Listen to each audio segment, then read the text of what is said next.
வணக்கம்.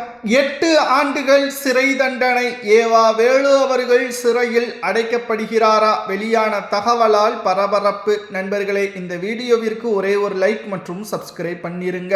சுமார் 600 கோடி ஊழல், 35% கமிஷனாக ஏவா வேலு அவர்கள் பெற்றுள்ளார். திமுகவின் ஆட்சி கவிழக்கூடிய 2026 சட்டசபை தேர்தலுக்கு முன்பாக இந்த டெண்டர்களை வழங்கி ஏவா வேலு அவர்கள் மிகப்பெரிய ஒரு ஊழலை செய்துள்ளார் என்பதை ஆதாரத்துடன் தற்பொழுது புதிய அமைச்சராக நெடுஞ்சாலைத்துறை மற்றும் பொதுப்பணித்துறை அமைச்சராக இருக்கக்கூடிய ஆதோ அர்ஜுனா அவர்கள் வெளியிட்டுள்ளார். இதில் அரசு உயர் அதிகாரிகளுக்கும் தொடர்பு இருப்பதாகவும் ஆதாரங்களும் வெளியாகியுள்ளது.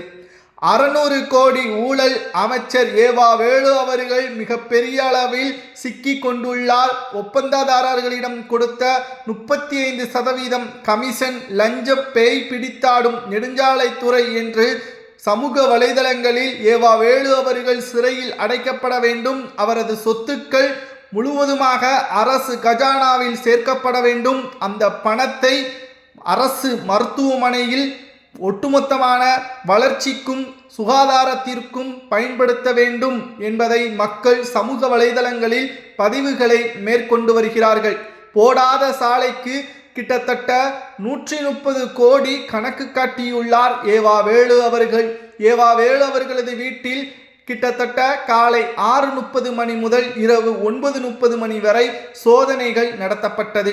13 இடங்கள், கல்வி மற்றும் பண்ணை வீடு, அலுவலகங்கள் என்று ஒட்டுமொத்தமாக 13 இடங்களில் 36 குழுக்களாக பிரிந்து சோதனைகள் நடத்தப்பட்ட நிலையில் மூட்டை மூட்டையாக ஆவணங்களும் பணங்களும் ஹார்ட் டிஸ்குகளும் கைப்பற்றப்பட்டது. மேலும் ஏவா வேலு அவர்களை பார்ப்பதற்கு நேற்று மாலை ராசா அவர்களும் ஏவா வேலு அவர்களது வீட்டிற்கு சென்றுள்ளார். அங்கு லஞ்ச ஒழிப்புத்துறையின் அதிகாரிகள் நடத்திய சோதனைகளை கண்டு அதிர்ச்சி அடைந்துள்ளார். கிட்டத்தட்ட 3 பெட்டிகள் முழுவதும் ஆவணங்கள், ஹார்ட் டிஸ்குகள், அமெரிக்கா டாலர்கள் என்று வைக்கப்பட்டதை பார்த்து ராசா அவர்கள் அதிர்ச்சி அடைந்துள்ளார். இது ஏவா வேலு அவர்களை மட்டும் சார்ந்தது கிடையாது. திமுகவின் மற்ற 34 கேபினெட் அமைச்சர்கள், மாஜி அமைச்சர்களது பெயரும் இதில் அடங்கும். ஏனென்றால் சபரீசனும் உதயநிதியும் அந்த 34 கேபினெட் அமைச்சர்களை 2ஆக பிரித்து 16 என்று இவர்கள் இருவரும் ஊழல்களை மேற்கொண்டுள்ளனர்.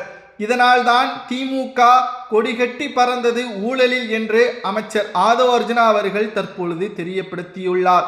ஒரு ஸ்டேட்மெண்ட்டையும் தற்பொழுது மின்சாரத்துறை அமைச்சர் நிர்மல்குமார் அவர்கள் வெளியிட்டுள்ளார்.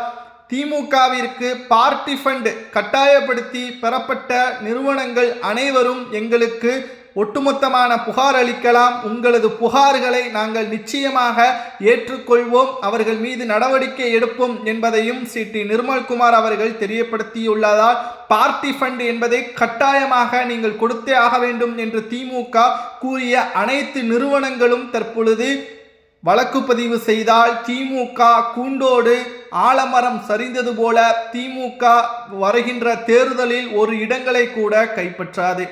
மேலும் ஏவா வேலு அவர்கள் எப்படியெல்லாம் கமிஷனை பெற்றார் என்று பார்க்கும் பொழுது கமிஷனை பெறுவதற்கே ஒரு தலைமை பொறியாளரை வைத்திருந்தாராம். சத்யபிரகாஷ் நியமிக்கப்பட்டு இதற்காக அவர் அமைச்சர் வேலுவிற்கு 40 கோடி வரைக்கும் லஞ்சம் வாங்கியதாகவும் கூறப்படுகிறது. பதவியேற்றதும் சத்யபிரகாஷ் 43 மண்டலங்களில் தலா 25 லட்சம் ரூபாய் வசூல் செய்ததாகவும், டெண்டர்கள் மற்றும் சாலைகளில் போடக்கூடிய அந்த விதமான அனைத்து நடவடிக்கைகளையும் ஒவ்வொரு % கமிஷன் ஏவா வேலு அவர்களுக்கு சென்றது. இதனால்தான் அன்று சைக்கிள் ரிக்ஷாவில் திமுகவின் வேட்பாளருக்காக பிரச்சாரம் செய்த ஏவா வேலு இன்று 13 கல்வி நிறுவனங்கள், சொகுசு பங்களாக்கள் மற்றும் ஆடம்பரமான கார்கள் என்று வைத்திருப்பதற்கு காரணம் தமிழக மக்களது ஒவ்வொரு வரிப்பணம். வீடியோ பேசுகின்ற நானாக இருக்கட்டும், வீடியோவை பார்க்கின்ற நீங்களாக இருக்கட்டும், அனைவரது பணமும் தான் ஏவா வேலு அவர்களது சொகுசான வாழ்க்கைக்கு தற்பொழுது அமைந்துள்ளது. இவர்கள் மீண்டும் ஆட்சிக்கு அதிகாரத்திற்கு வந்தால் தமிழ்நாடு கடனாக மாறுவதை விட நாம் ஏழையாகத்தான் இருப்போம் என்பதற்கு உதாரணமே இவர்கள்தான். மேலும் இவர்களுக்கு நிச்சயம் 8 ஆண்டுகள் சிறை தண்டனை வழங்கப்பட வேண்டும் என்று பலரும் கூறி வருகிறார்கள். இவர்களது சொத்துக்கள் வருமானத்திற்கு அதிகமாக இருக்கக்கூடிய அனைத்து சொத்துக்களையும் பறிமுதல் செய்ய வேண்டும் என்ற தகவல்களையும் சமூக வலைதளங்களில் பதிவுகளையும் நம்மால் பார்க்க முடிகிறது. ராசா அவர்கள் நேற்று ஏவா வேலு அவர்களது வீட்டிற்கு சென்றார் என்று நாம் கூறினோம் அல்லவா? கிட்டத்தட்ட தப்பிப்பதற்கு வாய்ப்பே இல்லையாம். ஏனென்றால் ஏவா வேலு அவர்கள் தற்பொழுது லஞ்ச ஒழிப்புத்துறை அதிகாரிகளிடம் சிக்கியுள்ளார். ராசா அவர்கள் ஒரு வழக்கறிஞர். அவர் கிட்டத்தட்ட விசாரணையை நடத்திய லஞ்ச ஒழிப்புத்துறை அதிகாரிகளிடம் பேசியுள்ளார். ஆவணங்கள் எல்லாம் பக்காவாக இருக்கிறது, தப்பிப்பதற்கு வாய்ப்பே இல்லை. மேலும் ஏவா வேலு அவர்கள் சில வாக்குமூலங்களை கொடுத்தால் அது ஸ்டாலின் மற்றும் உதயநிதி சபரீசன் ஏன் ராசா நீங்களும் கூட சிறைக்கு செல்லலாம். ஏனென்றால் அனைத்தும் ஊழலில்தான் தற்பொழுது ஏவா வேலு அவர்கள் அவரது துறையை பார்த்து வந்தார் என்ற தகவலையும் லஞ்ச ஒழிப்புத்துறையின் அதிகாரிகள் தெரிவித்துள்ளார். சரி, நேரடியாக எப்படி ஏவா வேலு அவர்களது வீட்டிற்கு லஞ்ச ஒழிப்புத்துறை அதிகாரிகள் செல்வார்கள்? யார் வழக்கு கொடுத்தார் என்று பார்க்கும் பொழுது கிட்டத்தட்ட கரூரில் நடைபெற்ற கூட்ட நெரிசலில் சம்பவத்தில் முதல்வர் விஜய் தான் காரணம் என்று அப்பொழுது திமுக டார்கெட் செய்ததல்லவா? அதில் மிக முக்கியமான ஒரு திமுகவிற்கு எதிராக செயல்படக்கூடிய உண்மைக்காக கரூரில் செயல்படக்கூடிய அந்த நபர் தான் ஏவா வேலு அவர்கள் கரூரில் மிகவும் மோசமான இல்லாத சாலையை போட்டதாக கணக்கு காட்டியதாக புகார் அளித்தார்.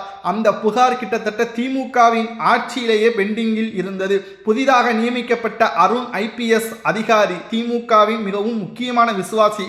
ஆனால் அவரை பதவியிலிருந்து நீக்காமல் அவருக்கு அந்த லஞ்ச ஒழிப்புத்துறையின் இயக்குனர் அந்தஸ்தை கொடுத்து அவரை வைத்தே திமுகவின் கூடாரத்தை தற்பொழுது நகர்த்தக்கூடிய வகையிலும் கூடாரத்தை கலைக்கக்கூடிய வகையிலும் முதல்வர் விஜய் அவர்கள் செயல்படுகிறார் என்றால் பக்காவான அரசியலை முதல்வர் விஜய் அவர்கள் செயல்படுகிறார். நிச்சயம் அடுத்த 25 ஆண்டுகள் முதல்வராக விஜய் அவர்கள் தான் நீடிப்பார். தமிழ்நாட்டில் தாவேகா ஊழல் செய்கிறது என்பதை திமுகவால் நிரூபிக்கட்டும். தாவேகாவின் ஆட்சி கவிழும் என்று நாமே கூறலாம். ஆனால் சட்ட ஒழுங்கு தற்பொழுது மிக மோசமாக இருப்பதாக திமுக கூறுகிறது. ஆனால் திமுகவின் ஆட்சியை ஒப்பிட்டு பார்க்கும் பொழுது மிகவும் சிறப்பாகத்தான் இருக்கிறது.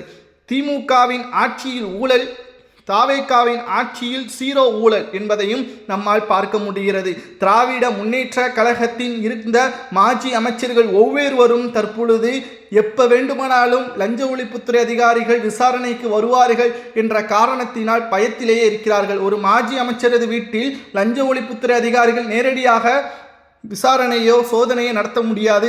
ஆளுநரது அனுமதி வேண்டும். ஆளுநரது அனுமதி வேண்டும் என்றால் ஆதாரங்கள் எல்லாம் பக்காவாக இருக்க வேண்டும்.